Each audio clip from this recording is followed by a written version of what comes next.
Hello there everyone, welcome back to another video about a children's trading card game. Now, you might be sitting there thinking, hey, I was rapidly refreshing your channel at the usual time, but this video wasn't there. Why is it late? Maybe. If any of you actually were doing that, thanks. And for the rest of you, I have an exciting video coming out on Monday in 2 days. This is the time of this recording when you're seeing this, because obviously you have subscribed and hit that bell, so you know this video has just come out. So you should definitely be excited for that, because it's quite cool. And if you're not subscribed, it's just childish. So, you know, hit that like button and subscribe, because that's the right thing to do. And let's get started with this card review after that rather long rambling intro that doesn't really make me look good at all. Firstly though, thank you Sundial, my Simian level supporter. Now let's actually get started when I shift over here to make room. So we have got a reasonable number of cards to get through today. Let's get started. A lot of them are English. So first here we have got, boom, Captain Zombie. This is a zombie superhero military. So as far as attributes there go, superhero doesn't matter so much at the moment. Zombie is, of course, very relevant within the zombie deck. Military is interesting because there is a lot of military traits and sort of that's kind of been played around a little bit. It's kind of relevant. Okay, so when this enters play, choose one of your opponent's set cards and send to the graveyard. While this ability is on the gate, the chosen card cannot be played. It's pretty good. It's pretty good. More set hate for zombies. I'm sure they're not complaining. Okay, fine. Standard action, DR3 zombie military. Special summons from your graveyard. Oh, okay, so this is really good. This is very, very nice. This is basically a Captain Liberty that isn't a legend, but worse, but you can, obviously, you're going to see it way more likely, and also has some special attribute synergies. With an ability to, on play, to just nuke a set. Obviously, it's highly attribute limited. You can only really play this in zombie and potentially military.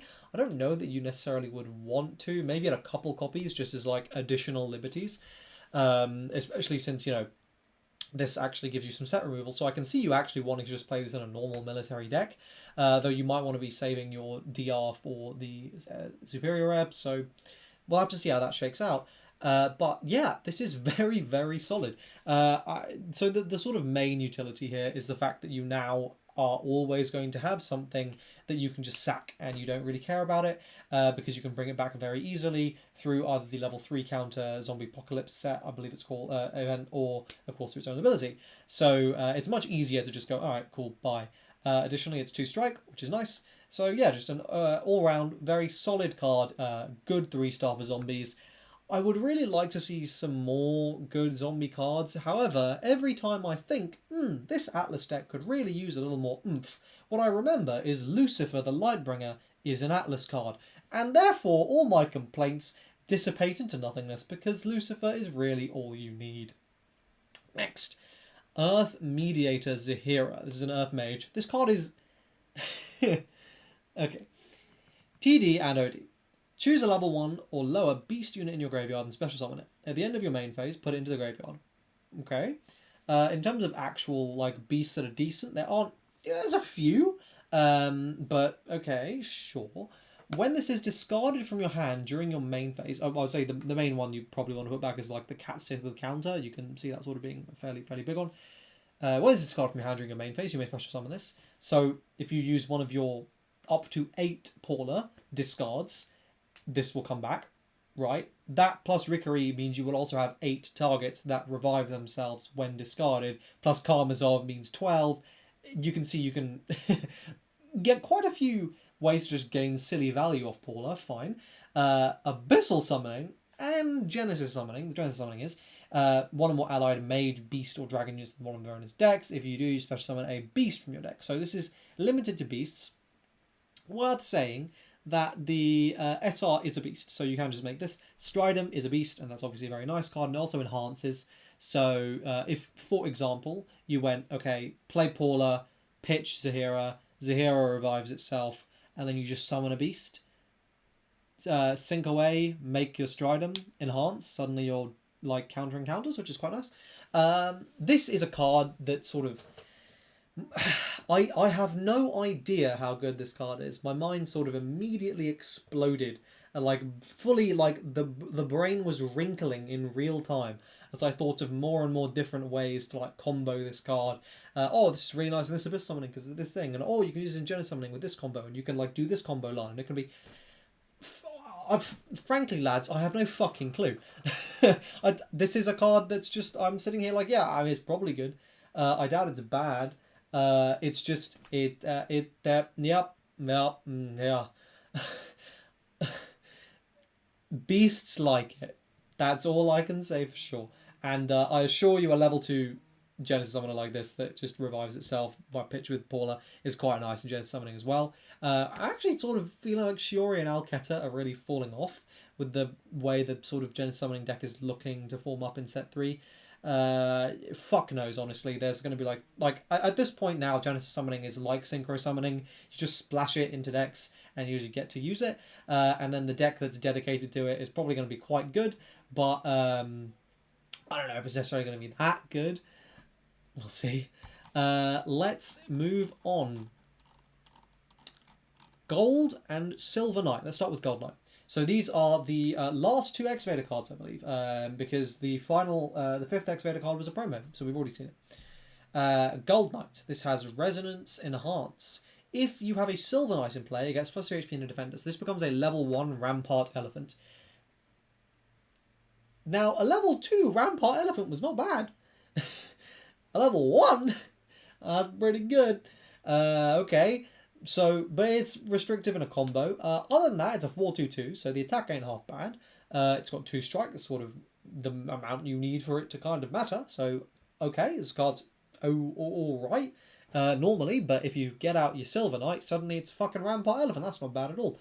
But Silver Knight, TD, Resonance Metastasis, if you may DR3 Excavator, if you do, special summon a Gold Knight from your deck. So this is really, really sick.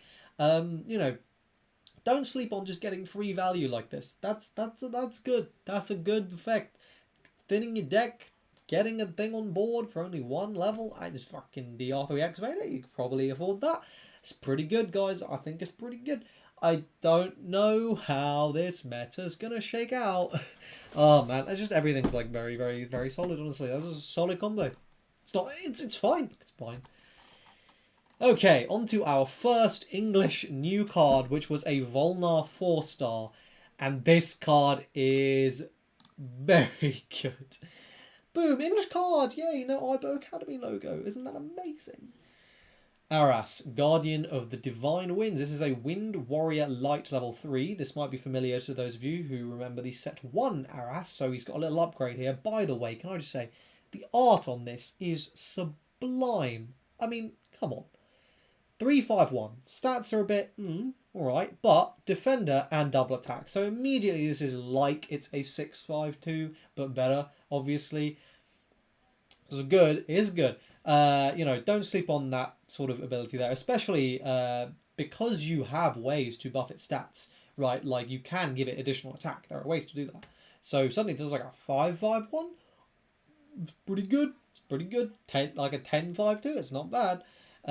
Okay, so, you know, also, niche little utility here. This is very nice against Trickster because it's dealing damage in packets of 1. So they actually won't be able to use their ruler ability. You can just go ping ping, which is cool. Return from Valhalla. When this is Genesis summoned or enters the play after being played from a hand, so basically fuck you drive rulers, based, you may DR2. If you do, choose a warrior unit of level 1 or less in your damage zone and special summon it. If the special summoned unit, the effect could have stopped there, by the way, and I'd have been like, that's really good. If the special summoned unit has a TD ability, you may use it. So you heal, so you DR2 to heal 1, but it also pluses you to the board, and also you can use the TD. What TD could I use? There are 3 relevant ones. There's the promo, which is obviously a card in the set, but the promo that just removes a set, which is nice. I believe it has 2 strike as well. Then there's the Dungeon Lord level 1 from set 2 that will let you play a combat technique or martial, whatever it's called in English, from your drop. So that's pretty good. Obviously a very nice little combo in Overlord there where you could go Aras into the level 1 playing like the dragon Golden Sword to just nuke anything. That's pretty good. And then the Energy Booster is also a warrior level with a TDT Energy Boost, so you could also untap through that. So very, very strong utility here. Primarily, that Energy Booster is where it's probably like kind of guaranteed you're going to get some use out of it. But yeah, just very, very nice in general. And like, other than that, there's also a lot of level 1 or lower warriors that you're already playing that just don't have a TD, but at the end of the day, you're still getting free value, right? So, stonks. And on top of that, as if this wasn't a stacked enough card already, your units ignore effect damage. So now zap, zap, zap says, I'm pretty sure effect damage includes events. I'm reasonably sure.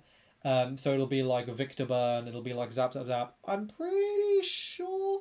That might be wrong. I'm pretty sure it's just damage from like effect damage, right? I'm pretty sure. Yeah, this card is it's stacked. It's stacked. I'd like what a card. I mean, it's just very, very good. I don't really know how else to articulate myself on this. It's strong. You will probably play it. Next, we got the new Crimenauts. Yes, I love them. And I am exceedingly excited for this new little Crimenaut sub-archetype because it is so up my alley. So here we have Biomutant Squad Capo Coup d'etat. There's a Crimenaut and a Demon Lord. So Demon Lord there, usable in Genesis summoning. Okay. CNT. You may put one of your cards in play into the graveyard. If you do, special summon this to an attack zone. Okay. Top secret strategy. Standard action. DR3. Choose up to 3 level units of 1 or less with concealment or forced concealment from your deck. Reveal them to your opponent. Set one without revealing it. And return the rest to your deck. That unit that you set cannot be normal summon this turn. That's important. Now, on the surface, with the current card pool, this card's shit. Let's not, no two ways about it. This card sucks with the current card pool. However, it is a very easy assumption to make that, and especially once we see the next card, that all of the Biomutant squad are going to have some form of concealment ability. And let's talk about the next card before I then evaluate what we have of this package so far and proceed to declare it as one of my favourite decks in the game. Biomutant Squad Mediator. This is a Crimenauts and a Beast, so obviously Beast synergy is there. Concealment. This can be normal summoned from your set zone. Beware of bears. When your opponent plays an event of level 0 or lower, you may special summon this from the set zone. If you do, negate the event. So of course the main utility here is going to be in things like Space Cave or the Shields Up, that's the one, the reduced to 0, and the equivalents in other factions. However, if you are a particularly magnanimous player, you might choose to nullify your opponent's Datarija or #GG, I don't know, you get to play it as a point. And it's special summons, so the moment this is set from Coup d'etat, it's live for that ability because it's a special summon. When this comes to play from the graveyard until the end of the turn it gains 2 attack, it's a 4/3/1. So if you special summon it on the same turn, you extend your attacks and you get to null an event, so you're doing more damage and you're also extending attacks, which is nice. And this synergizes with the previous set's Jenny Barbie support, which will make this a 6/3/2 attacker with a, if you play this in Beasts and somehow revive this in some weird Crimenaut Beast Jenny Barbie revival thing, in theory could be a 7/4/1. It's possible. I think this is very exciting. This screams old Katana World playstyle of like setting traps, because obviously with Coup d'etat you're revealing 3, which means we're probably going to get at least 3 different ones, and they're probably all going to be really annoying because your opponent's not going to know which one you chose, so you're going to fuck them on some front, right? So I'm excited to see exactly where this goes, but yeah, I think this is going to be exceedingly strong. The one problem here is, whilst, don't get me wrong, I'm not complaining really, because I think Crimenauts are fantastic, but I also hate drive decks, so, or certainly the ones, I hate Apprentice, I don't hate drive decks, I hate Apprentice. So, what we had at the start with Malevolus has completely, no, the deck has absolutely not gone that way anymore. It's no longer a drive deck, it's very much a energy deck, or a hand deck anyway. So Malevolus very much feels kind of left out high and dry. So I would expect a level 4 Superior Rare Malevolus in the next set to tie this support together a lot better, because at the moment it's sort of like, why is this like this? Because, yeah, I think this is very strong. Like, future potential here is insane, because this will set any level 1 or less concealment or force concealment, like, for now till the end of time. This card scales very well with future sets. So yeah, very strong. By the way, I apologise for how long this video is. We're almost through there. So next you've got Space Doppelganger here. Supernatural Beast, OD, choose an enemy unit of level 2 or less, as long as the unit remains in play. As long as that unit that you chose remains in play, this card's attack and HP become the same as the chosen unit's original attack and HP. It's kind of shit, but it's a cool card, but it's pretty shit. If it gained the attributes and stuff, maybe that would be cool, but yeah. Next, another English card that was first, another 4-star. So we now have all the Volnar 4-stars and probably all the Volnar foils, assuming Zoa is a 3-star, which is a fairly safe assumption. We now have all the foils. So this is Starfall Orb. And okay, so level 2, counter, play it. Standard action, choose one of the following. Your opponent chooses one of their sets, put the rest of their other sets into the graveyard, or choose one level 3 enemy unit and destroy it. So it's not a bad card, but it's like, do I want to play this? I don't know. It feels very meta dependent, and the thing is, there's so much set hate just printed in the set that I'm like, okay, but you know, I'm probably not going to play the set hate, because no one's going to play sets because they're going to be expecting me to play the set hate, which may paradoxically make me run this card to play around people playing around me, playing around them, playing sets, which I probably not. It's an okay trickster card, but I just feel like it's overcosted and it doesn't really do a great deal. I get why it has counter. I just feel like it's not good enough really to justify it. But that's sort of fine, like, because the card isn't bad, it's just not good. And thankfully we're at the stage in this game where a card doesn't have to be unfair to see play. There are certainly unfair cards, but you don't need your card to be unfair for it to be viable. There are plenty of fair cards that see play. So yeah, I think this may see play, niche play. I just don't think it's anything super strong. The final card is today's card reveal, which is Tachyon Turbo BBA. So this is a supernatural, future folk, Regenleaf. These are all exceedingly relevant typings. Supernatural for things like the Yobako, and for the revival spell, for example, as well as you can Genesis summon it away with Ririko. Future folk, because for future event is a card, and Regenleaf, because Lucifer is a card. So we have 3 very relevant traits here. Ability, you're too... Oh, also it's a 2/1/2, so it's got 2 strikes, that's nice. Ability is you're too slow. Instant action. While your opponent's ruler or an enemy unit is attacking, you may put this to your empty attack or defense zone. So basically, if this is on your right and your center is free, and your opponent goes, okay, I'm going to attack your center zone, you can go, okay, I'll move it to my center zone, so it can tank the hit for you. Equally, if your opponent goes, okay, I attack your center zone, you can go, all right, I'll move it out. I'd rather take the hit and leave this alive. Or your opponent could be really stupid and go, okay, I'm going to attack your side, and you just go, okay, move it out of the way. That was not very clever. So yeah, this is a very, very, very strong card, because, you know, like, being able to just have a thing that you can defend with, but if your opponent like tries to effect remove it or something, you can just go, bet Lucifer or something, and just board wipe, right? Is pretty strong. I think this card is one of the best cards in the set. I might be gassing it up a bit too much, I don't know. I just think those attributes are so good, and the effect is very solid, and it has 2 strikes. There's a lot of things going for it, and it's a level 1, which is like sort of the nicest thing. It's very cheap to play, and it kind of fits into any deck. You can definitely play this in Apprentice and stuff as well, as much as I hate that. So it's pretty fucking cool. There we go. That is it for this very long card review. I hope you guys enjoyed it. If you did, please like the video. Subscribe to the channel, as I said, for that exciting video on Monday. And, of course, next week we will be getting the new ruler, Dreadnought. So if you want to see that as soon as the information's out, Join my Discord server, linked in the description. Subscribe to the channel, turn the bell on to get notified the moment that video goes up. And otherwise, thank you very much for watching, and I'll see you guys in the next one. Cheers.